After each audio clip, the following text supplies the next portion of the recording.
Welcome to the deep dive. Today we're plunging into the profound and, well, sometimes perplexing world of Plato. Definitely one of Western philosophy's heavy hitters. Absolutely. Student of Socrates, teacher of Aristotle, founder of the Academy.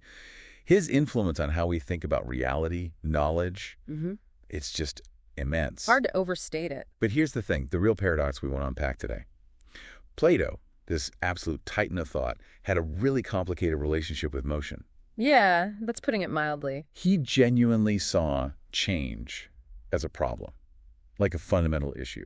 For Plato, true reality, the real stuff, it doesn't move.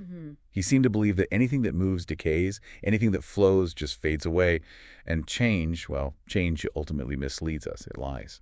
And yet, and this is the fascinating part we're diving into, despite all that skepticism about the physical world and its constant flux, his own philosophy, his dialogues, even his cosmology, they actually contain what we could call a motion model. So our mission today is really to explore how Plato, the guy who gave us the unchanging forms, the ultimate challenger of change, couldn't actually build his universe or even understand truth without movement. Wow. And we'll use motion theory as a lens to sort of decode these insights, to show this hidden dynamic framework, even in a philosophy that seemed to fight against it. Okay, before we dive deeper then, you mentioned motion theory as our lens. Can you give us a quick primer on that? What exactly is it? Sure, absolutely. So think of motion theory not just as describing things in motion, like a ball rolling or whatever. Okay. It posits that reality is motion, fundamentally. It argues that everything, from the tiniest subatomic particles right up to abstract ideas, even thoughts, can be understood as structured patterns of movement, vibration, rhythm. That makes it seem totally still. Exactly. Even things that appear static, like, say, a perfectly still statue, or maybe a mathematical constant that seems unchanging. Motion theory would say those are actually incredibly stable, very high-frequency motion loops. Patterns that are so consistent they look still. It's about recognizing the inherent dynamism in absolutely everything. Wow, okay. That's a powerful concept. So with that in mind, let's unpack Plato's big idea, the theory of forms.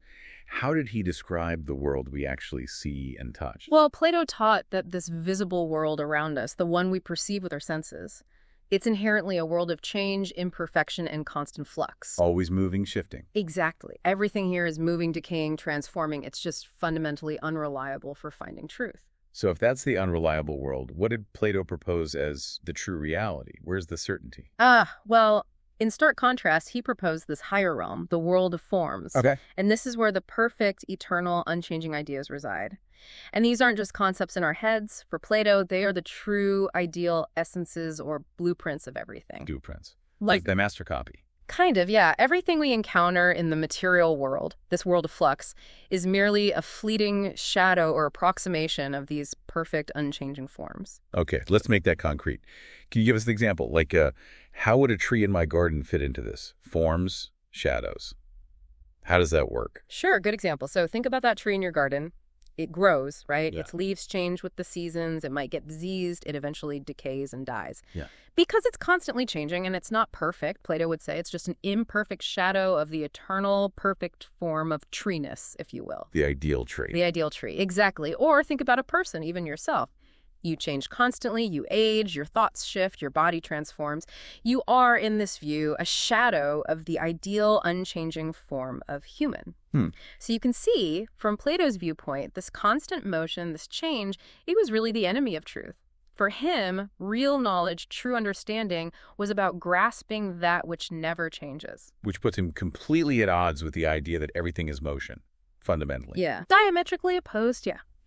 He was deeply, deeply committed to finding that stillness, that certainty beyond the flux. Which makes it seem almost, well, contradictory that he'd even try to explain the physical universe, right? If it's all just shadows and flux. Exactly. But here's where it gets really interesting, like you said. Despite that deep distrust of the senses, of the physical world, Plato did attempt a full-blown cosmology, a model for how the universe actually works in his dialogue Timaeus. He did. And it's quite something. In Timaeus, he describes the universe not as some static thing, but as a living organism with a soul. A living universe. Yeah, crafted by a divine artisan he called the Demiurge. Now, this Demiurge wasn't creating from absolute nothingness, more like imposing order onto a pre-existing chaos. Okay, bringing structure out of messiness. Precisely. And his main tool, Geometry. Geometry was the guiding principle for bringing order. And he got really specific about the building blocks too, didn't he? Using those perfect solids, the 5 Platonic solids. How did those shapes connect to the elements and, well, their motion? He did get specific. For Plato, the tetrahedron, with its sharp points, that was fire. It embodied this piercing, aggressive kind of motion. Then the octahedron, that was air, suggesting a smoother, maybe floating motion. Okay. Water was the icosahedron, which makes sense, representing fluid, adaptive motion. The cube, solid and stable, that was earth, basically unmoving. And the last one, the dodecahedron. The dodecahedron, with its 12 faces. He associated that with the cosmos itself, the whole structure. Wow. What's really remarkable here is that this is Plato, the guy wary of motion, deliberately trying to encode structured motion right into the very fabric of matter. So the shapes dictate the motion. In a way, yes. The elements move and transform based on these geometric properties. And this lines up surprisingly well with motion theory's view that structure and motion are inseparable. The shapes aren't just static containers, they are manifestations of specific types of movement. That's quite a picture. A living universe built from geometric motion. So this universe, you said it has a soul. What was this soul of the cosmos actually made of, according to Timaeus? Right, the world's soul.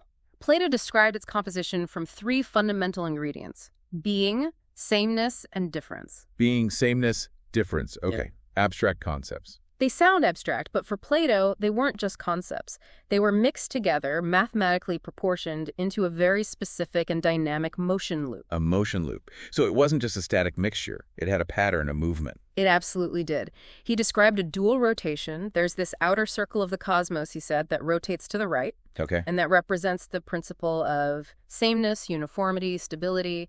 Then there's an inner circle, split into planetary orbits, rotating to the left, embodying difference, change, multiplicity. So 2 opposing motions. Exactly. And from the continuous interaction, the interplay, the sort of cosmic dance between these 2 rotational motion loops, time, space, and life itself emerge. From a motion theory perspective, this is it's profound. It's a hidden framework, really, a recursive dual loop system producing synchronization and emergence.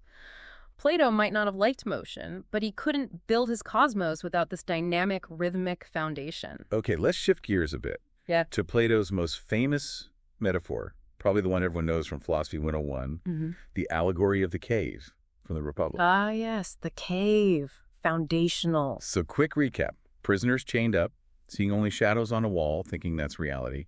Then one escapes, sees the real world, the sun, the truth outside. That's the gist. Now, if Plato believed truth lives in stillness, in the unchanging forms, what's really being described here in terms of movement? What does the allegory mean through that lens? That's a fantastic question, because on the surface, it seems like moving away from motion, the flickering shadows, towards stillness, the forms. Right. But we can interpret this allegory as being fundamentally about the motion of perception itself. It's the mind moving from illusion, from partial understanding, towards a higher state of awareness. So the escape is a movement. Yes. Perception itself shifts. It moves from what's essentially, incoherent, chaotic sensory input, the shadows, to a structured, resolved understanding, seeing the forms, symbolized by the sun. Okay, connecting that back to motion theory then, how does that reframe the cave? Well, motion theory reframes it not just as, say, metaphysical dualism, shadow world versus real world, but as a synchronization upgrade. Synchronization upgrade. Explain that. Think of ignorance, being stuck in the cave, not just as lacking knowledge, but as having an incoherent perception loop. Your internal receiver is out of sync with the actual signal of reality. The shadows are like distorted data. Okay, got it. Enlightenment, then, escaping the cave, is achieving motion awareness. It's stabilizing your internal rhythm, bringing your perception into harmony, into sync with the deeper structured patterns of reality, the forms, or, as motion theory might say, the high-resolution motion patterns. That irony is pretty profound. He champions stillness. But his most famous story is about a journey, a movement towards truth. Exactly. But hang on, let me push back a little here. Couldn't a more traditional scholar argue that Plato's use of movement in the cave is just, a literary device, a metaphor for intellectual progress, not a literal nod to motion being fundamental? How do you square that? That's a really fair point. And yeah, traditional interpretations definitely focus on the intellectual journey, the ascent of the mind. Right. But motion theory would argue that even that intellectual progress is a form of internal motion. Think about it. The movement of the self out of ignorance, the expansion of awareness, achieving that rhythmic resolution and understanding. These aren't passive states. They are active processes. They're dynamic transformations within the mind, within consciousness. So Plato might have believed the ultimate truth was still, but even his own powerful metaphor shows that the path to that truth, the process of understanding, is inherently a journey. It requires movement, transformation. The mind has to move to grasp what he considered stillness. Okay, that makes sense. It brings us back to the core question then. Why? Why was Plato so deeply mistrustful of motion? What was he trying to get away from? I think it boils down to his intense pursuit of certainty. For Plato, it seems the equation was simple. Motion equals change, and change equals uncertainty. And uncertainty was the enemy of true knowledge. Whereas math. Exactly. Whereas math, geometry, those seemed permanent, eternal, reliable. That was truth. He was searching for something absolute, something that wouldn't shift or decay, something you could build an entire solid philosophy on without it crumbling underneath you. And he was reacting against others too, right? Oh, definitely. He was actively pushing back against some of his contemporaries. He saw Heraclitus' philosophy, the whole everything flows, pantarei idea, as just dangerously chaotic. No stability there. Right, just constant flux. Yeah. And then you had Democritus and the atomists with their idea of atoms just constantly moving, colliding randomly in the void. Plato likely saw that as too materialistic, too random, not leading to any higher order to truth. He just fundamentally wanted timeless perfection. But motion theory flips that script. Completely. Motion theory offers a counter-argument. Look, there is no timeless perfection in a static sense. There's only perfectly structured motion. So even the things Plato valued for their permanence. Yes. Even geometry, even mathematics, even the act of thought itself from this perspective, they aren't truly static. They're incredibly high-frequency, stable loops of motion or information.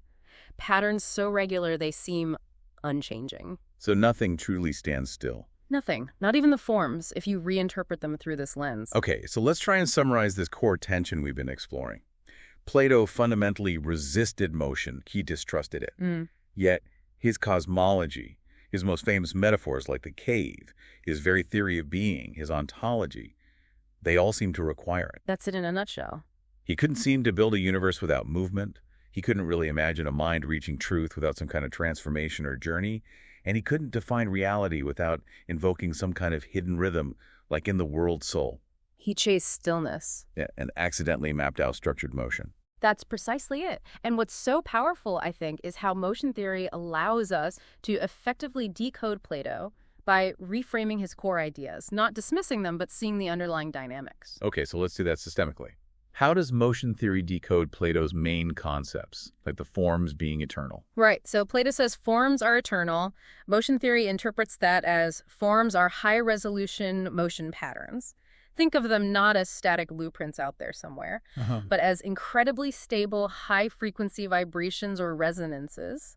Patterns so consistent they appear timeless, yet they are fundamentally dynamic. Like a sustained musical note. It seems unchanging for a moment, but it's actually built from constant, stable waves. Okay, I get that. What about change as illusion? Motion theory reframes that as illusion is resisting motion awareness. It's not necessarily that change itself isn't real, but our inability or maybe our resistance to perceiving the underlying structure within that motion leads us to experience it as chaotic, distorted, illusory, like the shadows. Makes sense. And the soul being immaterial.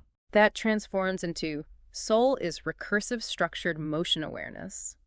The soul isn't just some static ghost in the machine. It's an active, self-referential process. It's about perceiving and organizing information through dynamic, looping patterns of awareness. Okay. And his idea that the cosmos is made of shapes, the Platonic solids. That becomes, shapes are stabilized motion states. Those geometric forms aren't just inert objects. They are the manifest, observable patterns that emerge from sustained, interacting motions. Like a whirlpool's shape emerges from the moving water. Got it. And finally, the big one. Enlightenment is knowledge of forms. Decoded, that becomes, enlightenment is sinking to the structure of motion. It's not passive reception of static truth. It's an active process. It's about aligning your internal perceptual rhythms, your awareness, with the fundamental high-resolution patterns of reality itself, tuning in, essentially. So the final verdict on Plato, through this lens anyway, seems pretty clear. Yeah. He didn't want to believe in motion as fundamental. He was searching for certainty, timelessness, perfect, unchanging structure. Absolutely is a goal. But in doing so, What he actually, perhaps accidentally uncovered, was the very architecture of structured motion itself. Exactly. You look at his concepts again.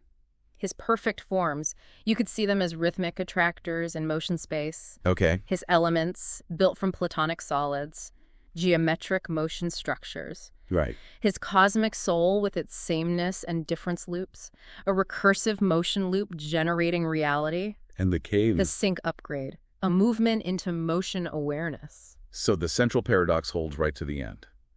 Plato may have feared flux, distrusted change, but his profound work shows us a world, a mind, a cosmos, built entirely out of structured motion. Yeah. And that's why motion theory doesn't dismiss Plato. It doesn't say he was wrong. It decodes him. It decodes him. He wasn't wrong. You could say he was just early.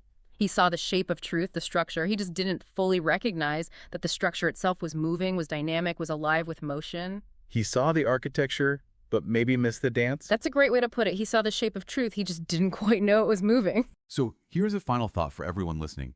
Considering Plato's, let's say, reluctant embrace of motion, what if the most fundamental truths you seek aren't actually found in perfect stillness, but in perfectly structured, dynamic motion? How might that change your perception of reality itself?